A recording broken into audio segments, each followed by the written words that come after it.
think is in here? Well, it is the third thing that I ordered from my brand new store, Des.com. And I'll have obviously links to this, but inside of this box is a mug.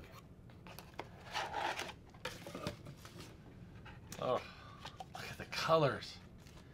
I can't wait. Oh, look at this. So this was taken from Amanda's work called Feels Like Spring. And if you want something that you hang on your wall too, she has prints available at amandapearsonart.com. But look at this. How'd you like to have a cup of coffee with this in the morning? I tell you, you know, this would make a great gift for someone. You could put some flowers here or put a couple of chocolates and something like that and give them this. It would be absolutely amazing. I'm looking forward to having some coffee in this mug.